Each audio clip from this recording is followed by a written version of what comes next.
I did 7 or 8 years of improv, and that's where you get up and say stupid things and are ridiculous, and that's good. And then you feel okay. Martians landed. Yes. Wearing Prada suits. Yes. Drinking Henry's seltzer. Yes. Chewing juicy fruit. Yes, and? Your branding here. Yes, brand. Your message here. Yes, and? A verse about Yes. your product here. Yes. I'm Hersh Rephun. Yes, and? I'm a message therapist. Yes. And I have a podcast. Yes, brand. That's right, that's it. Yes. We'll help you fix the world. Yes. Or your bottom line. All right. Your bottom line. Get it. I get it. Welcome to the Yes Brand Podcast.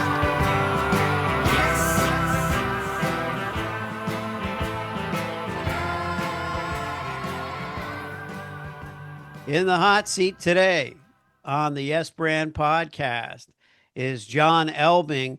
Jon is a business storytelling consultant, and he's the creator of story building, which is a method that helps companies flip the script by building their brand story from the customer's standpoint, not from the inside of the organization. He works with startups and established teams across Europe to assign messaging, sharpen their positioning, and make marketing decisions easier.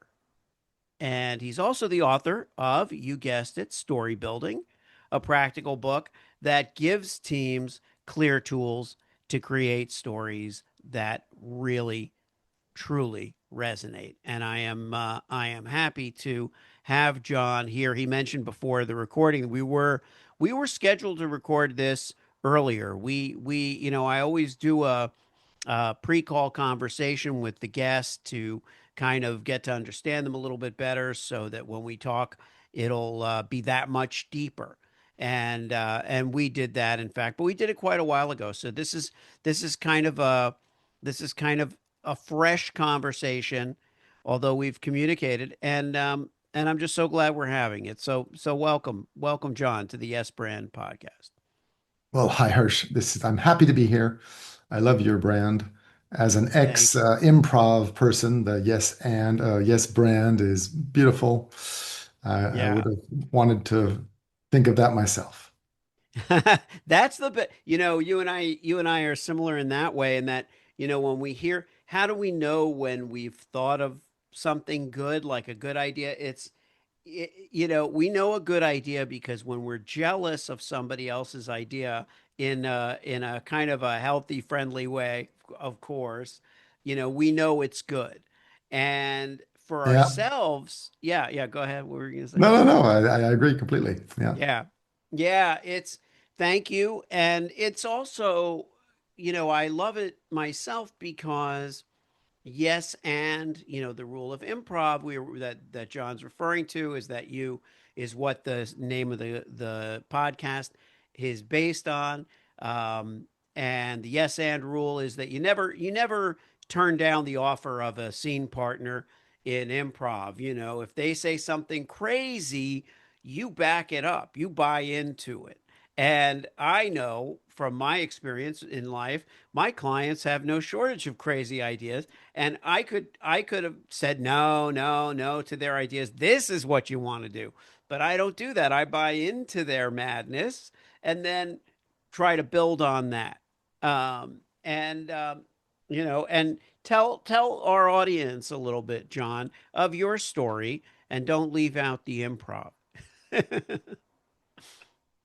Uh, so my great great great great great grandfather. No, maybe we shouldn't start that early. That's a little early, but okay. We can precede the cat. If those of you who are possibly tuning in on YouTube and seeing the video could see the presence of a little, that is a feline, probably, right? Exactly. Yeah, So he moved out of exactly. the he got Moved you out made of him shy frame, and he moved away. as cats are wont to do, you know. Um, well, somehow I have this mixed background where I was a software engineer, a project manager. I did some startups. I worked in digital marketing. I did an MBA in finance, and I changed jobs every 2 years. And now, when I'm working with companies, I sort of feel like I'm changing jobs every 2 hours because I always meet new people, new stories, new projects, and that's really good for me. And through all those things, it sort of felt that it always came back to this kind of empathy issue to sort of to figure out what, my company's name is Standpoint because you really have to take the other party's standpoint. Um, and storytelling sort of came by bits and pieces where I always wanted to be presenting, I always wanted to be in the kind of in the spotlight, and I was really, really bad at it for Yeah. years. And one of the clicks was, tell instead of trying to learn something by heart, it's, tell stories. And that helped me a lot. And then I did 7 or 8 years of improv, and that's where you get up and say stupid things and are ridiculous, and that's good. And then you feel okay. And so, and you can tell the story. So now I feel that with all that put together, plus the tech and the finance and the marketing and things, when a company tells me about what they do, I can really step into their customer's shoes and sort of tell that story of how it makes me feel. Um, and then I stole tools and storytelling frameworks and canvases, and I was, all these things with post-its to try to extract all the information you need to then put it together. And then little by little, I tweaked it, and it became my methodology that I call story building, and it came out as a book about a year ago. Yeah. And I love that you mentioned empathy. I think an empathy can take on different levels and different forms. Like we alluded to the background in comedy and stand up. Um, you know, in terms of what I did and where I used to do voices and I used to do impressions. That's a similar empathy to what I think you and I do in talking to our clients that we work with. We work with different kinds of clients. We do different things for them. But, you know, that idea of being able to put yourself in the other person's shoes is so important. I think sometimes brand owners neglect to even put themselves in their own shoes, much less empathize with their consumer. Because I think, and I don't mean that in a critical way. I mean that you know we have to get in touch with the world in a way that is tangible and emotional. You know, um, but I am interested also in your background in improv and how that maybe that affects the work you do. Well, it sort of crystallized it in a way to you know to to dare. When you tell stories, I think, there are a lot of issues, and you said, they can't really, companies are so in what they're doing and improving what they're doing and following up and being sure, and you can get a few more mega somethings or, an extra pixel here, and you can deliver a little bit faster or cheaper or whatever, and you're so tied up in what you're doing that Yeah. you sort of forget the emotion of the customer. It's about the tech and the specs. And somehow to sort of when someone tells me about what they do, this idea of improv is sort of I'll tell the story from their customer standpoint, what they're looking Mhm. for, their issues, how they feel, and all this thing, and the fact that it's a kind of a quick improvisation. You can sort of spit it out like that. Starts conversations. They say, "Oh, wow, yes," and you can, the yeah, this playfulness. I hadn't really realized that. Thank you for that because somehow that I found, in conversations, companies will say, "Oh, Sham, did we record that? That was really perfect. How did you Yeah, say yeah. that again?" Kind of thing. Just because I've gone through it, so many times, and now I'm able to, pretty quickly come up with that story, part structure, part emotion, part, all that. Yeah. And the complete story is another thing.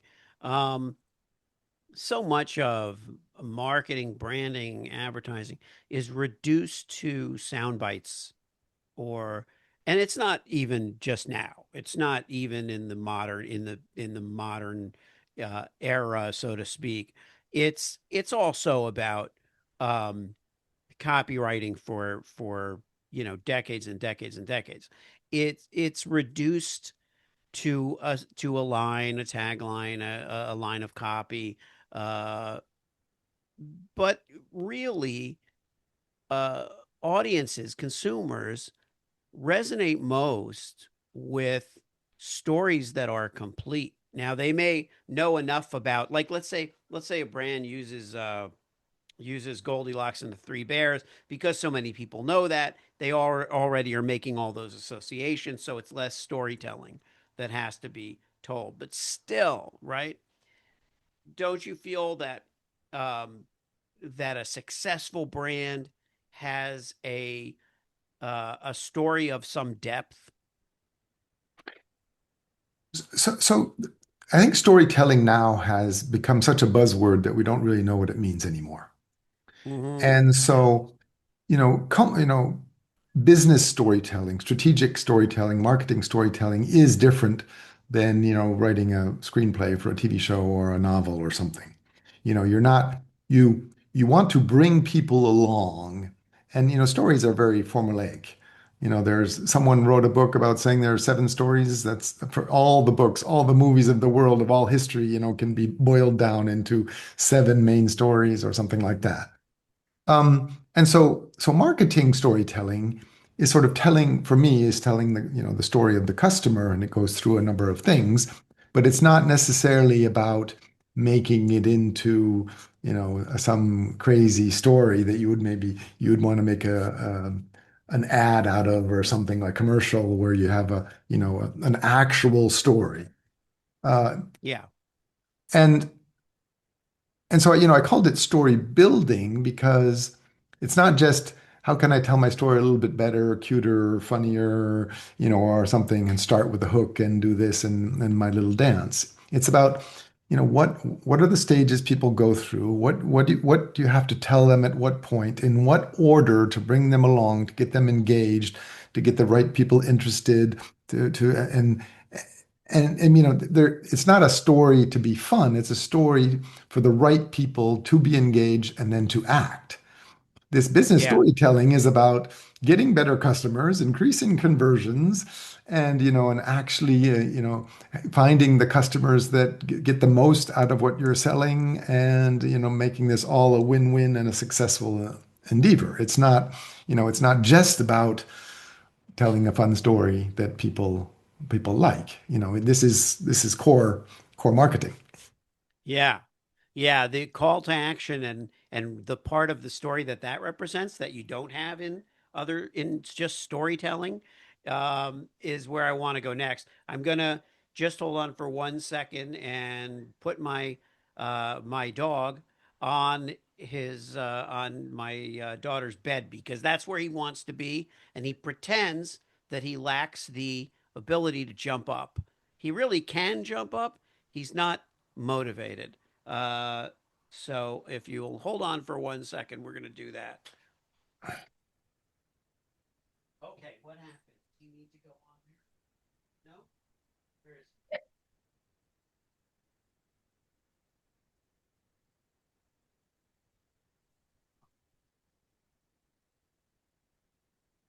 Yeah, I don't know. Did you want he? The dogs become sometimes characters in our stories. And yeah, Cute it's a dog. treat for the people who tune in on YouTube, people who are people who are just on Apple. There you go. Look at this. We have a meeting of the minds here. This is Mickey Rourke, And this um, is Blue. and that's Blue.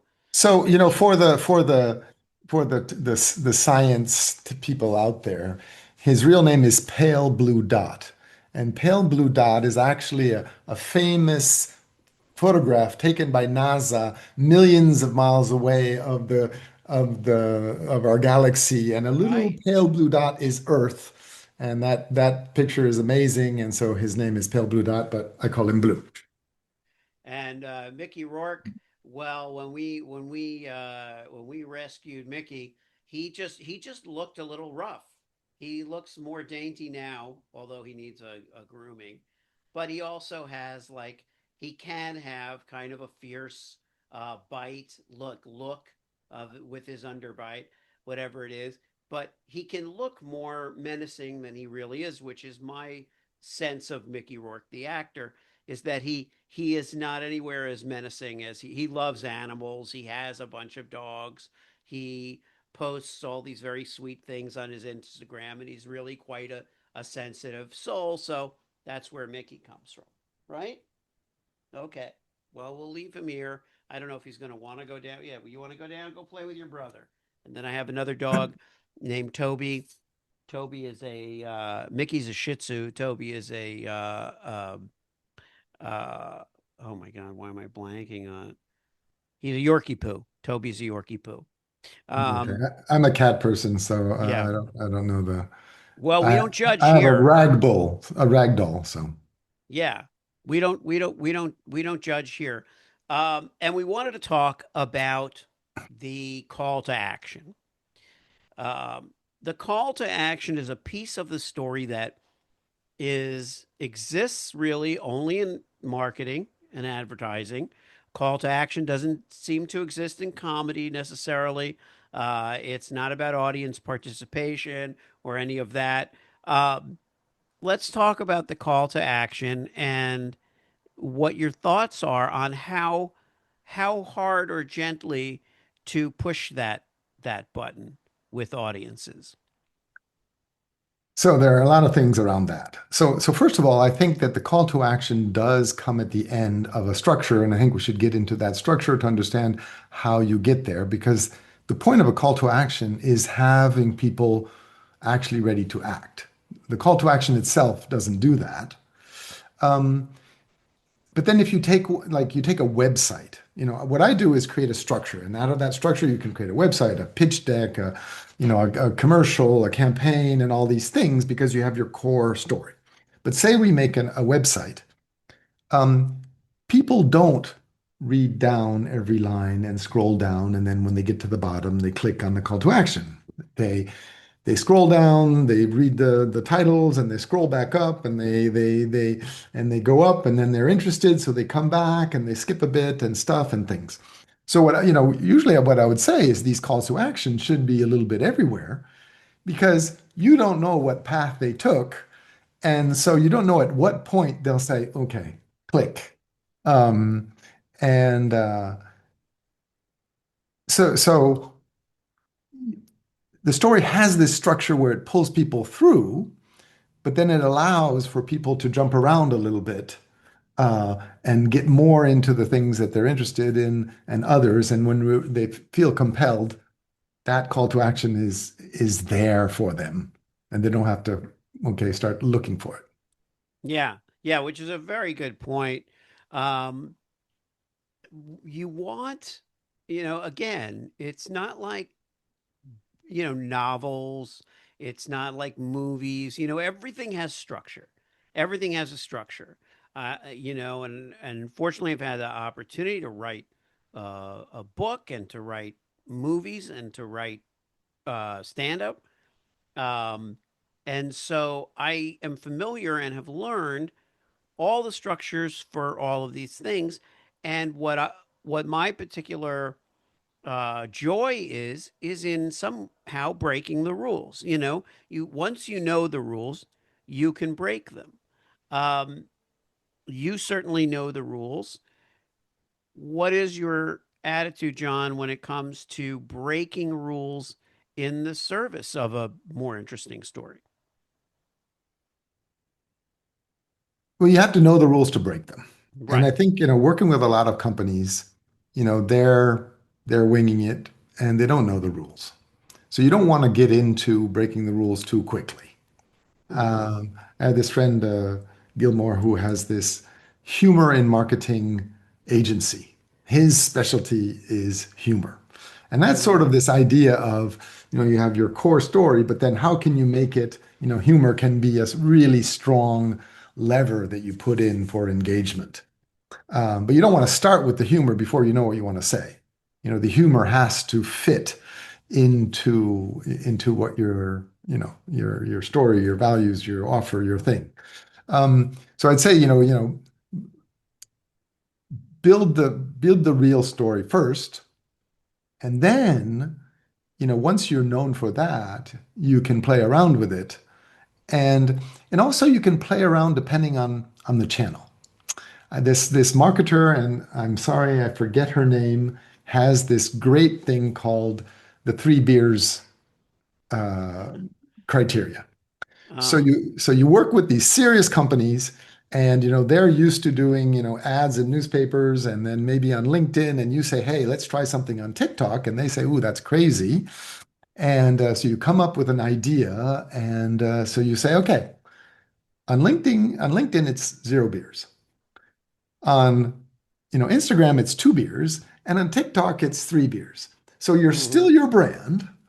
It's just your brand with a few beers. That's And that funny. Yeah. and that really clicks for people because they can sort of see, okay, we stepped out of our usual comfort zone, but we're not actually throwing away who we are. It's not something crazy. It's just us with a few beers.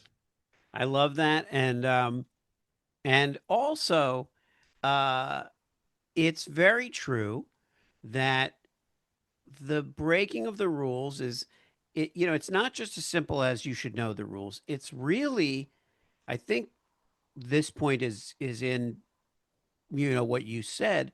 You should also play by the rules for a while. If you go in front of an audience and right away you're doing impressions, let's say, or even accents, dialects, they don't know what dialect you actually speak. So a very good comedian friend of mine, Rich Aronovich, said to me years ago, when you go on stage, don't go on in a different persona or a different character unless that's the show. But the audience will never know to trust you if you're constantly changing voices. And Mhm. so it's very similar in that the audience, and you're sensitive to this because you empathize with the client's audience. The audience will feel much more comfortable if there's some kind of uh you There's know already trust base layer and trust established, and then you can be funny. An because example then that they're in I on Yeah, they're yeah. in on the joke. They're in on the twist. Yes. If I Yeah, don't they're know your with you. brand and I see the twist, I think, okay, that's your brand. But if I do know your brand, it can be suddenly you think, oh, that was interesting. And Um, that's why so many brands do well with comedy advertising. Yes Brand, in its inception, before I even did the podcast, just the name Yes Brand was going to be a humor driven ad agency. That was my intention, in which case I would be competing with your friend Gilmore, but I'm not, because I didn't want to pigeonhole myself into just humor, um, for the reason that you describe. If humor may not be the right vehicle for a brand, and we might come up with a better idea. So at the time, although I'm not an ad agency anymore, um, that was that was going to be the idea, and people loved it, and people got very excited about it. I also realized I didn't know brand owners in my incarnation, I had worked a lot with production and post and all of those people in advertising, but I didn't know the big brands that I would want to work with. I didn't have those connections. Um, well, I'll send you a but link to his yeah. newsletter. That's Oh, really please. interesting. But then Well, another thing yeah. is, I think a lot of companies don't niche down enough. And this Mm, idea to have a humor only agency, well, you're not going to, that's not for everybody, and that's for a right. minority of customers. But damn, you're the only one that does that. And Yeah. so the ones that want to explore that, they're going to be enthusiastic to work with you. I find that Yeah. companies are afraid that they'll miss out on that one customer. So they want to stay vague and broad and do things for everyone. But then no one really cares. But if you really niche Yeah. down and have, character and you target, if you're going to be an accountant, instead of being just an accountant, you know, I'm an accountant only for landscapers or whatever. And so Yeah. there, and there's well enough, and landscapers will say, "Ooh, let's go to that guy because he's he's chosen us. He knows us. He can really do something that is special." Yeah. You don't want to go down to, too narrow, but I think to stand out is really important. Yeah. Niching is definitely something I advocate for. Um, I think that is the value added that we all talk about. Your relationship with the clients, with the customer's point of view. Um, that is a niche in and of itself. It doesn't preclude working with various categories of advertisers, of clients, but it certainly is unique, and not everyone can claim it. Someone who doesn't have that gift or that skill couldn't really set up shop to work in that niche and have that niche. I'm a big advocate for niching down, because I've seen what happens when we go too broad. You know, we think, a lot of us, that the world is a numbers game. Everything is a numbers game. If we're exposed to a million people, if I do a million, let's put it this way: if I do a million sales calls a day, if I do a million sales calls a day, then 100,000 of those calls must be prospective customers. And even if I have a close rate of 20%, I probably be closing 20,000 deals a day. I would So, out of the million, I would probably say it's more closer to 25,000 than 100, and then of those, it's probably 10%, and sure, okay. So but still, 250 deals a day, John, that's right? good. Well, you need At quite my an army ticket of price, people doing cold calls. But at that's what my AI is going to be doing, yeah. automating these cold outreach just in playing a numbers game. Yes. And I have analyzed these services and done a lot of this, mostly as an experiment, because in writing Selling the Truth, which I use no AI in creating, I'm proud to say, in writing my book, I did want to know how people communicate when they're trying to be honest about themselves, but they are using AI to help them in some way. And the fact is that, you know, again, this goes back to the niche. I think each of us, in our essence, is a category of one. There is nobody exactly like you.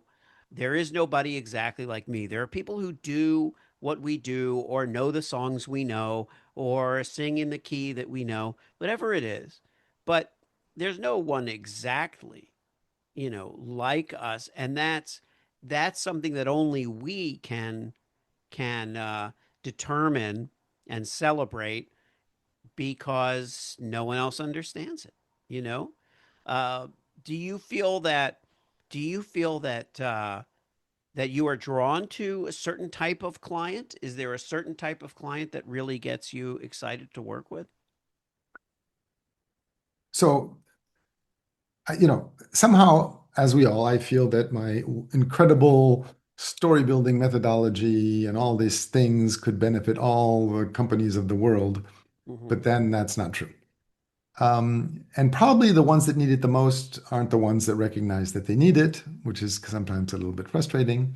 But I also have a lot of fun going from, one company that has a sensor bracelet that analyzes your emotions and injects them into video games to change the video game based on the emotions of the player. And Wow. then Yeah. the next day I work with the world leader of garden shears. And Yeah. and that makes it interesting because I do a lot of tech, but I'm really happy to do, I do it also with humanitarian NGOs. There's a lot of variety, and this idea really it allows you to, you know, come at it with whatever they throw at me. Um, Yeah. Even recently, I've been asked to create a 3-year course for the master in luxury marketing about Ooh. luxury narratives and how luxury narratives are different from, standard, more utilitarian narratives. And I Oh, don't know interesting. much about luxury, and I thought this is a great opportunity to dig into the subject and to create this master degree course on, how you build luxury narratives. And That's so, that's fantastic. Well, do you know or know of Eric Malka? Eric no, Malka uh, built and sold the Dollar Shave Club okay. and some other stuff. He was a guest on the show not long ago, and he and his wife are experts in luxury brands. They now help build luxury brands for their clients. Um, I on the creative side had several clients that were luxury brands when I was in that field. I think it is a whole other world. It's a whole other world of, um, Patek Philippe, oh the yeah, sure, watchmaker. yeah, the watch, yeah. So their tagline or their thing is you never own a Patek Philippe. You just take care of it for the next generation. Oh, I like that. Yeah. And that's what Well, you have to. that's interesting. I should call them. This is really more actual shop talk, but it's fine because like to talk about our brands is what this episode is about too. Is uh I consider myself a steward of the idea. Once the idea gets out in the world, it's not just they're putting they're creating a watch and what should the tagline be. Let's say I work more with personal brands than consumer brands. But let's say it was Patek Philippe. I like the idea that the consumer is just the steward of the value there. Maybe we'll Yeah. bring them on as a sponsor for the Yes Brand podcast. Patek Philippe, a wonderful brand. I like their brand very much. Yeah, a Um, lot of watch brands are close by. I'm in Geneva, Switzerland. oh, right. That's right. Well, as we kind of come to the conclusion of this interview, and I really have enjoyed it. I love speaking with you, John, and getting your perspective. First, I would like you to tell our audience where they can find you, but also to take us out with a last word about brand narrative and the consumers that you're trying to reach. Um, so in a nutshell, I find that when we encounter a brand, there's a first stage where we have to recognize ourselves in a brand. And that comes back to niche and things. If I come onto a website and I don't know if it's for big companies, small companies, I've already scrolled by. And so this idea that you really have to, recognize. So if you can describe your ideal client in a way that they say, "Ooh, that's for me," that's a great first step because that means you have a better quality, kind of top of funnel. The right people are looking at your stuff instead of people being there by chance.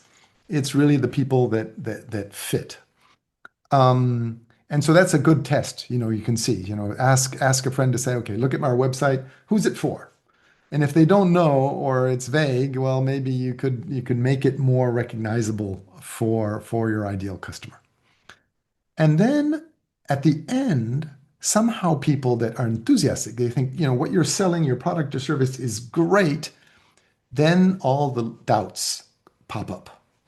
I have to buy it. I have to install it. I have to learn it. I have to use my old system while I'm using my new system. All these things, and often what they'll do is sort of think, I should do this, but I'll come back next week. And then they don't. And so if you can bring them through, have them sort of close their eyes and pre-live what you're offering, well, they're already a few steps farther into engagement. When they click that call to action that you talk about, they've already imagined themselves doing it instead of sort of saying, well, I need to learn more because I have all these worries. You can sort of close all those little, check all those boxes, and so yeah, if you can get better customers getting engaged, but then you bring them a little bit farther along into that, imagining, then that's really powerful. Um, so that's the basic of story building. Yeah. So anyways, if you want to talk about your brand, see it from the outside in, go to my website, which is standpoint.ch. CH is Switzerland, standpoint.ch, and just drop me a line on my contact form. Say you came from Yes Brand, and I'll give you an hour of brand conversation, a first consultation, and see what we can come up with. That's wonderful, Jon. Thank you so much for being on the Yes Brand podcast and for having a little fun with us. Well, thanks for having me. This has been fun. I haven't been able to show my cat before, and that was great. All right. If you liked the show, Yes, and it worked for you, yes, then subscribe and leave a yes, friend. 5-star review. Yes, friend. Tell all your friends. Yes, friend. Get your branding here. Yes, friend. Get your branding here. Yes, friend. Did I make it clear? Yes, friend. Get your branding on Yes. before they're gone.